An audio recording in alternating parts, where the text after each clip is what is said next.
আমার রান্নাঘরে আর একটা রান্না শেয়ার করার জন্য চলে এলাম। আজকে একটা নিরামিষের রান্না করব, শুক্তো। কি করে সহজে খুব তাড়াতাড়ি করা যায় সেটাই তোমাদের সামনে দেখাবো।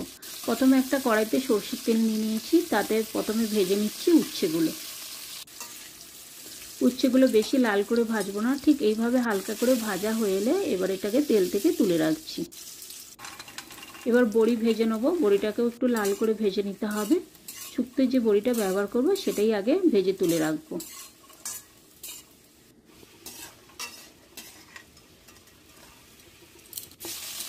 এবার বেগুন ভেজে তুলে রাখবো। শুক্তোতে আমি বেগুনটা ব্যবহার করব, আগে তেলে এটাকে ভেজে তুলে রাখছি।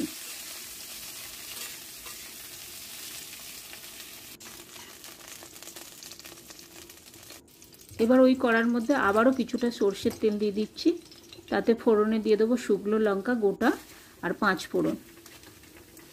ফোড়নটা একটু গরম হয়ে এলে এবার আমি একে একে সবজিগুলো দিয়ে দেবো। বাদবাকি সবজিগুলো দিয়ে দিচ্ছি।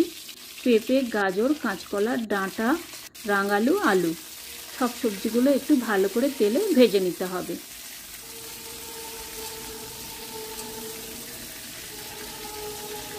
ঠিক এইভাবে ভাজা হয়ে এলে এবার বেটে রাখা আদা আর সরষে বাটাটা দিয়ে দিলাম, দিয়ে সবজির সাথে ভালো করে মিশিয়ে নিচ্ছি।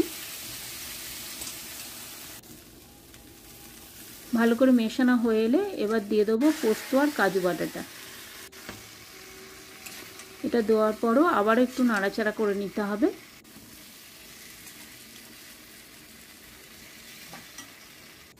এবার দিচ্ছি পরিমাণ মতন জল,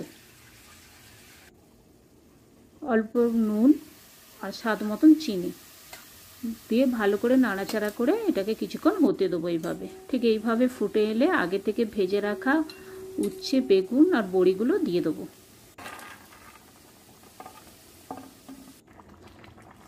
এবার ফুটে এলে তারপর দিয়ে দিচ্ছি দুধ। আমি এখানে গুঁড়ো দুধ গুলে রেখেছিলাম, সেটা দিয়ে দিলাম। তোমরা চাইলে কাঁচা দুধ ব্যবহার করতে পারো।